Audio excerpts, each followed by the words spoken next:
অনেক দিন হলো স্কুল আর বাড়ি ছাড়া তার বাইরে আর বিশেষ কোথাও তেমন যাওয়া হয়নি। তাই কয়েকদিন ধরে মনটা একটু খারাপ খারাপ লাগছিল।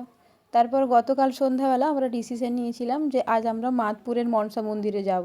এই মন্দিরে আমরা লাস্ট এসেছিলাম ওই এপ্রিল মাস নাগাদ। তখন ওই যে দণ্ডি কাটা ছিল সেই ভিডিওটা আপনারা অনেকেই দেখেছেন।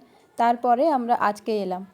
এখানে শনিবার এবং মঙ্গলবার হলে প্রচুর ভিড় হয়, তবে আজ যেহেতু রবিবার ছিল সেই জন্য এখানে আজ তেমন একটা ভিড় ছিল না। আর এই মন্দিরের বিশেষত্ব তো আগেই বলেছি, এখানে কোনো পূজারি থাকেন না।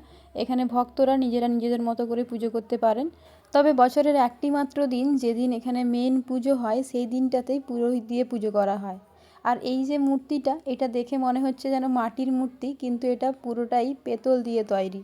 এই মূর্তিটা কোনো একজন পুণ্যার্থী দান করেছিলেন তার মনস্কামনা পূর্ণ হওয়ার কারণে। আচ্ছা, আপনি কি কখনো এই মন্দিরে এসেছেন? যদি এসে থাকেন তাহলে অবশ্যই কমেন্টে জানাবেন। তো এরপর পূজা দিয়ে আমরা সবাই বাড়ির দিকে রওনা